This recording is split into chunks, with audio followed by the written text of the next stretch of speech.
Hi, everyone. This is Charles Hoskinson broadcasting live from warm, sunny Colorado. Very briefly, I figured I'd make a beating the dead horse video today.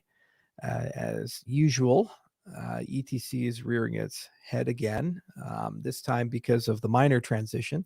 So there seems to be some economic play. Now, as many of you know, I was a member of the ETC community for several years. I joined immediately after ETC was born because I felt that the Ethereum holders deserved to have a choice between the original chain and the new chain, which rolled back a particular feature, rolled back an event, I should say, related to the DAO hack. We, as a company, IO, decided to build a full-featured client called Mantis. We invested millions of dollars. We had lots of people work on it. And we attended all the ETC events every year for several years, and we put a lot of effort into the ecosystem. Years ago, we said, well, what do you guys want to do? Do you want to innovate or not? Do you just want to preserve the status quo? Because the status quo is unsustainable and not stable.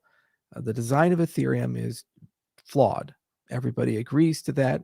This is why Ethereum 2 is underway. It's why the merge is underway. That model just doesn't work, and everyone's moving away from it. Now, there's enormous innovation that has occurred. For example, Polygon has the ZK EVM. There's protocols like Prism, for example, that Pramod Viswanathan developed. There's all kinds of things that are occurring. In fact, we even published a paper called Ophelamos, which we recently talked about at Crypto. That paper was actually inspired by our participation in Ethereum Classic because we imagined that proof of work would need to be enhanced and innovated. So we created a useful proof of work.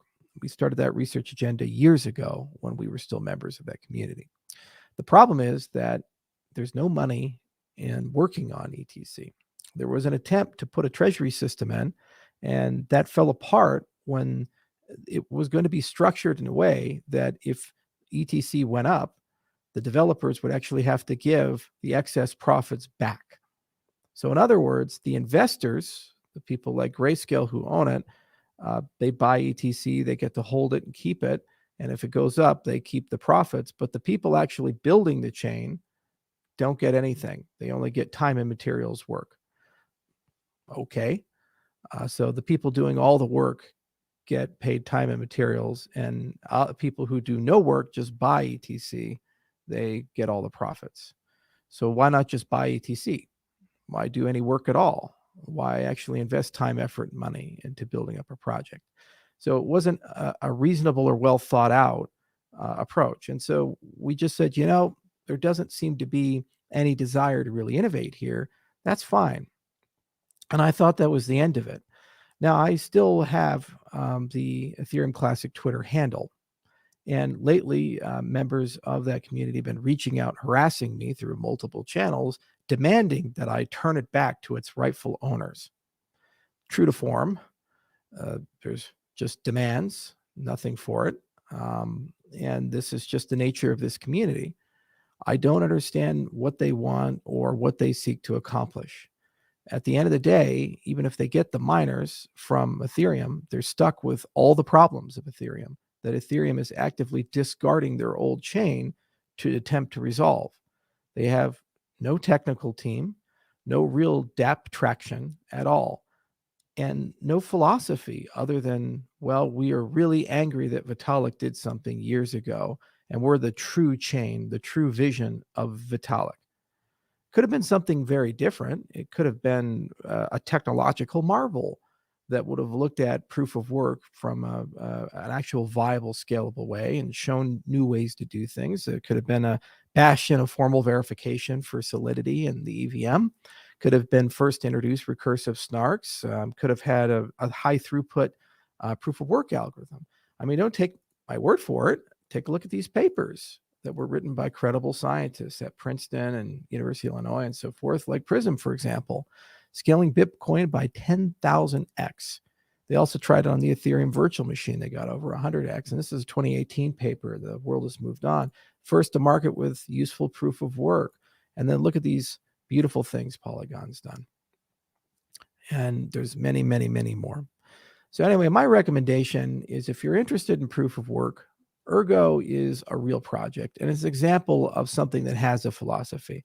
It has that same principles, much better, I'd say, than ETC. A very fair allocation, proof of no pre-mine, these types of things. It's got a very evangelistic, active community. They're really fired up. Ergo is it's a proof of work ecosystem. It's got Sigma protocols and extended UTXO. It's got a lot of really cool ideas built inside of it. And frankly, it's very innovative. It has a reason to exist. It's a small team, and they're fighting hard, and they're very scrappy. And they keep growing, and they're just nice people. And they want to innovate. They want to do new things, and they care. By the way, it also has a treasury. Not a big one, but one, and it pays their developers. And just full disclosure, I am not a core developer of Ergo. Now, we bought some when the project came out, so I guess I'm in Barry's position in that respect. I'd love to be a developer of Ergo. We just haven't had the time or the resources to commit to it. That said, we talk to them all the time because they tend to implement things before we do. Like they were some of the first to do reference inputs and these types of things. I think they're also implementing NEPA PALs as well, which gives them beautiful light clients and side chains in the proof of work ecosystem. Just because the price of a token goes up doesn't mean it has an ecosystem. It doesn't mean it has developers. It doesn't mean it has the right philosophy to do something interesting and unique.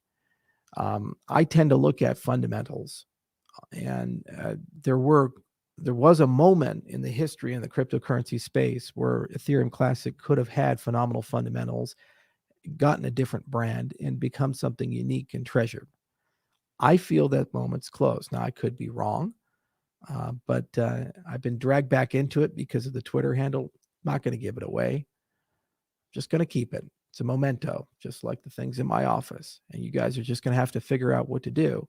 And I understand your price is going up and you're all excited and fired up. And the people who hold bags are real excited about that.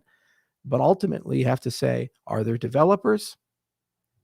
The answer is no.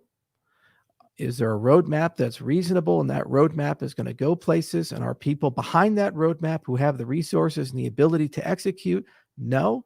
Is there a commitment in the community to make meaningful and significant and sustained changes towards a vision to be able to capture a philosophy? No. That's just a fact. And if you disagree, well, then where's the evidence of it? You had an opportunity to have a tier one blockchain development company come in. You passed on that. You have an opportunity to create dedicated funding for your developers so that they can actually go and have multi-year incentivized projects to build things. And you're competing with people with billions of dollars, not millions, billions of dollars in their development fund. And you say, well, we're ideologically pure. Well, so is Bitcoin, much more so than all of us combined. And they have a lot more money. So anyway, it's beating a dead horse at this point, but please stop asking me for the Ethereum Classic Twitter handle. And if you're a miner and trying to make a decision, go to the Ergo side. It's a great community, and you're not going to be disappointed. And I really believe in what they're doing over there. Cheers, everyone.